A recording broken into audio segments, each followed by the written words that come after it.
What is up, guys? Let me here back with a new video. In today's video, we're going to be looking at a brand new gacha idle game called Dragon Traveler.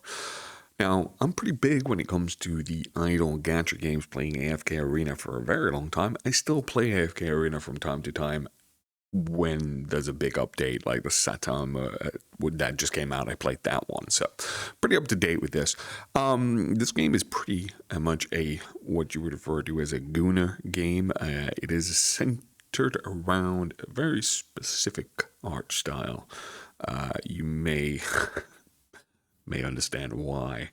Now, if you're into that kind of art style and you're into idle games, this is probably a good game to check out. So, I've been playing the game for about a week, and not to mention I've spent about $100 on the game because I actually enjoy the early parts of these games. They're pretty competitive, so I ended up starting on a server that is pretty competitive as it is. This particular server is. We can check out, they do have a leaderboard system, so if you are one of these sweat-heavy kind of guys or one of the whales that want to show off how big your credit card is, then these are types of games that you'll really get into, actually, because they do allow you to pretty much show off your power level in the game in every aspect of it. So I put about $100 into the game, and on the server I'm ranked about between 50 and 100 for only $100 in the game. And these games do tend to have a break point where you have but people spending between $100 and $300 aren't actually probably that far away from each other. It's about how efficiently you play and how efficiently you spend. But people who spend to get to number one, you're looking then to spend into the thousands of dollars to fully max out the account to its possible ability. So, is it a pay-to-win game? Most definitely, in the sense of PvP and things like that, but you can still compete. Like, free-to-players just have to understand they won't compete for the top 100 positions, but you'll be looking to compete for maybe the top 200-300 positions against the other people who are relatively free-to-play. And of course, time investment. The more time you invest in these kind of games, the more your account begins to build up and get more powerful, which means you do end up actually competing with the whales over a longer period of time. And of course, whales don't always spend. They usually initially spend heavily when a game starts, and they kind of teeter off towards that because they already have their power balance set, and they know if they're 500,000 or 1 million power ahead of everyone else, they can kind of hold back on the spend and then use the spend when world server PvP comes out, when you have to compete against other players. So the game is generally very, very generous. There are multiple events going on a weekly basis. The servers do have this thing where whenever you start on a server, the events are triggered by the length of the server's existence. So if a new server starts, there will be additional events plus the original events that first came out, so the banners and things like that, depending on how long the server's been out. So the event page here, there's definitely plenty of stuff. The new event that just started for today is this particular one, where if you summon these particular Halkins, which had damage to your characters and things like that, you can force yourself down a tree to gain additional rewards. Now, there is a bit of AI-generated art in this game. If that's going to put you off, then oh well, unfortunately. But it's the world we live in. I don't care. As long as the gameplay is actually quite good, I'm interested in it. So event-wise, it's pretty stacked. You've got your standard dice rolling events. You've got your story-based events, and then dailies and shops and everything built in around these events. So there's always seems to be something to do, especially within the first few weeks so far that the servers have come out. There's this big, long one that you can pretty much see. This goes on for it's 1,000 drawers. So it seems to go on for well into over 60 days. They're expecting this event to go, these events to go on for a long period of time. But yeah, so there's always a lot of free resources for pulling stuff. There's a lot to do. Like when you come into the game, it is very much a red dot simulator, and then you'll find that your daily playthrough is removing the red dots until you have no more red dots, until you beat something or the day resets and more red dots appear, and that you continuously progress yourself through the red dot simulator. But I come from like these gacha games, so I actually enjoy the whole red dot simulator because it sort of guides you of what you're doing on the day and how you're going to guide yourself through it. Now, one of the amazing things this game has is like a built-in bot that will literally play the entire game for you. So if you're looking for just a good side game, once you get to this point where this fairy retainer comes in, you can literally just tell it to do all the main story until it gets stuck. Then it'll move on to the tower until it gets stuck. Then it'll do all your faction trials until they get stuck. And then it'll move on to, you can get it to do all of your attack and defenses for PvP, treasure hunts and rallies and things like that, your resource trials and things. Everything is pretty much automated using this little fairy retainer. So for me, like tomorrow, I'm really busy tomorrow. I probably won't have a lot of time to do a lot of my stuff. So the great thing about that is I can literally get the game to do it for me for the one day I'm not going to be able to play much. Yeah, you got your standardized dispatch missions and things like that. The game has many, many resource grinds in regarding to the game. So you've got your general character resources where you have to gain their levels. You have to break them through using materials. You have your star upgrade where you need your dupes. There seems to be a subclass option at some point. There are some really cool skins in the game as well. Some of these do seem to be pretty paid for. You do have a dragon as a pet, which again is upgradable. Multiple different dragons doing different things, so you can actually play with different styles. It is a very complex game. There are also these mini pets that now increase the damage and things that you do in the game.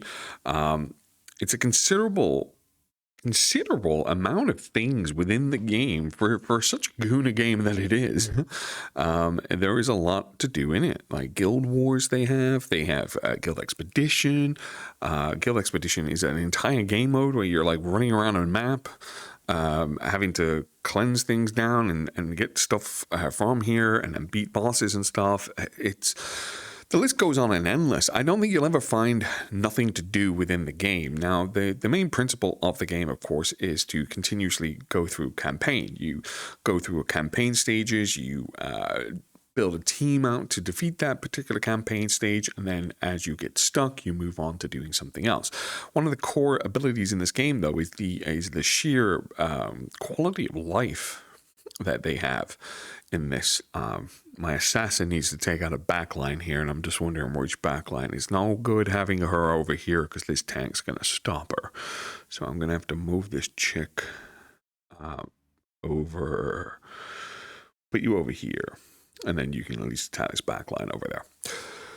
So the battle system is basically just like your standard idle battle. If you played AFK Arena or any other idle games, they're pretty similar to themselves. The idea is that you get power crept until you can't get any further within the storyline, and then you move on to the next part of the game to progress. So this little button down here allows me to basically just farm as far as I possibly can within the campaign mode automatically. It will continuously do it until it comes to a screen where it can't go any further. Either requires manual intervention or it requires someone to, or you get stuck or you die. And then this little light up here will basically go red, tell me that I failed, and I can move on to something else basically. I'll go and try and manual that thing out. We have different adventures in here. This is the tower mode. Mythos concept is where you get all your resources from. You also have this like mini game here where you transverse through this land to get more rewards and summons. You have amazing escapades where these unlock as you go along, and they're like little mazes that you complete to get more resources and more rewards. We have the heart trial, which is the fucking dating simulator, but it's not just a dating simulator in a sense, because you do get your extra shards from your characters as well. So as you level up your reputation, you can get more, completely free to play on that as well. Champion Expedition, this is where we find different bosses for gear. It is very, very well laid out. Like we also have another sort of tower system here called Trial by Fire. Again, this is unlocking resources to upgrade your dragons.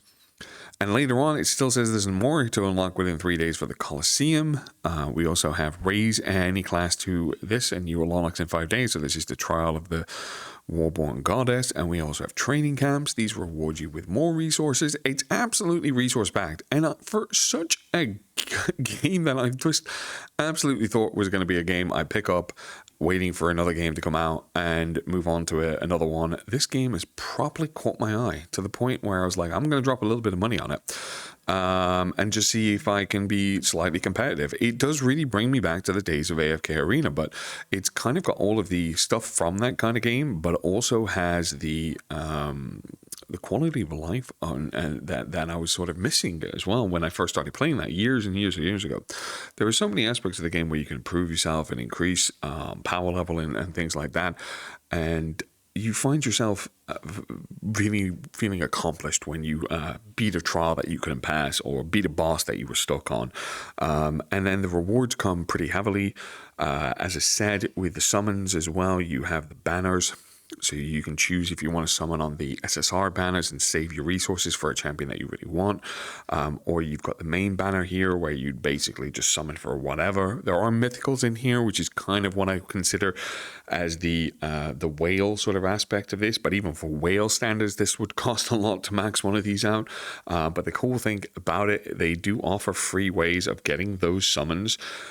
There is even an event that gives you a complete free SSR EX. Once you finish this event, you do get an entire copy of Sea Goddess, which is amazing in my opinion. Most games don't give you those free, really high-end units.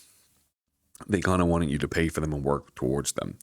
But yeah, I'm going to do a full sort of, I may do a few more videos on breakdown of the areas of the game, what I'm enjoying and how I'm playing. I think one of the good things as well is there is a lot of information from the Taiwanese server, I believe it is. So there's a lot of stuff you can learn. Their game's been out for a lot longer. We all seem to be following the same path.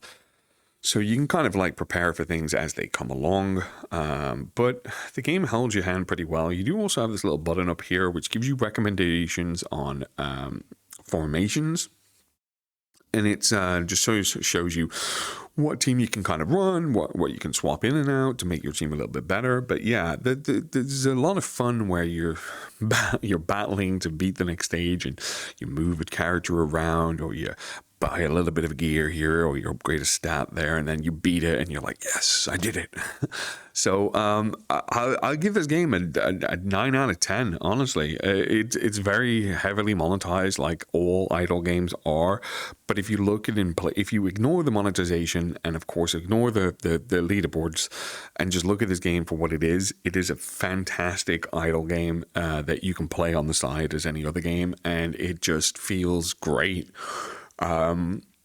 I'd probably just avoid playing it on a bus or in public. I'm currently hiding in an office somewhere in my workplace because I don't want people seeing me playing this kind of game. Because it would ask and raise a lot of questions if you have gigantic demon boobies all over your screen in a work environment. And I mean, they go big on that aspect of the game disproportionately sometimes. But sometimes you get the cute ones as well. I like these ones, right? Not the ones that look like children, but yeah, you can see the goonerage is definitely there. I mean, some of these damn things are impractical. Like, it seems to become a warrior, you must possess a certain set of things. Oh, look, there's a dude. There's another dude. These are all fodders. This is another SSR. This guy's an SSR, but he's not a gooner. She's an SSR, definitely a gooner on that one. But as I can say, it is a fantastic idle game. I am absolutely enjoying everything about this game, and I can't recommend it more. I'm not even sponsored by them. I'm just recommending this out of sheer enjoyment of the game, guys. So I just want to say thank you very much for watching this video. If you did, if you do want to hear more videos, watch more videos on this game, I will have some more coming up. So please just leave a like and a comment in the description. And until next time, I will see you again very, very soon. Goodbye.